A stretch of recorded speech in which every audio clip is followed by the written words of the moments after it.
Les cambriolages de bureaux de tabac se multiplient ces dernières semaines. Et à l'approche des fêtes, le phénomène inquiète. Ils ont pris tout ce qui était vraiment le plus vendu, tout ce qui est Marlboro, News, Winston. À Clermont-Ferrand, c'est le 7e cambriolage de débit de tabac en 3 semaines.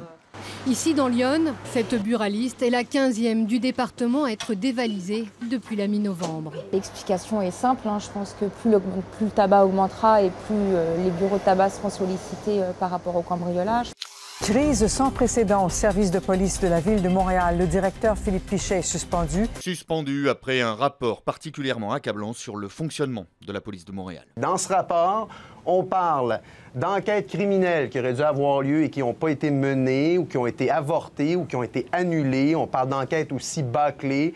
On dit qu'il y a des informations parfois qui étaient importantes et qui ont été soustraites délibérément de certaines enquêtes. Et compte tenu de la gravité de ce qu'il y a dans le rapport, la réponse devait être proportionnelle. C'était le geste à poser, c'est-à-dire de pouvoir offrir, de pouvoir faire un certain ménage.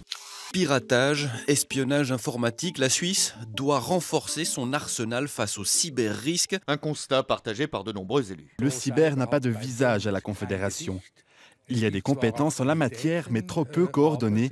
C'est une grosse erreur. Alors les deux chambres du Parlement votent la création d'un supercentre à même de chapeauter l'ensemble des services. De pouvoir coordonner d'une façon encore meilleure et plus efficace toutes ces actions de cybersécurité, de cyberdéfense, moi, me semble être une bonne action.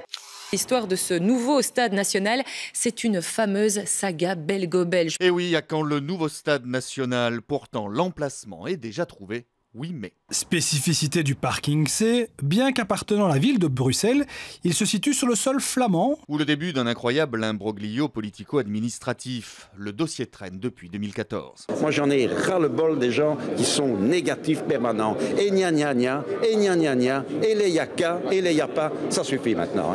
Gna gna gna ou pas, le dossier n'avance pas. Et pourtant l'Euro 2020 approche.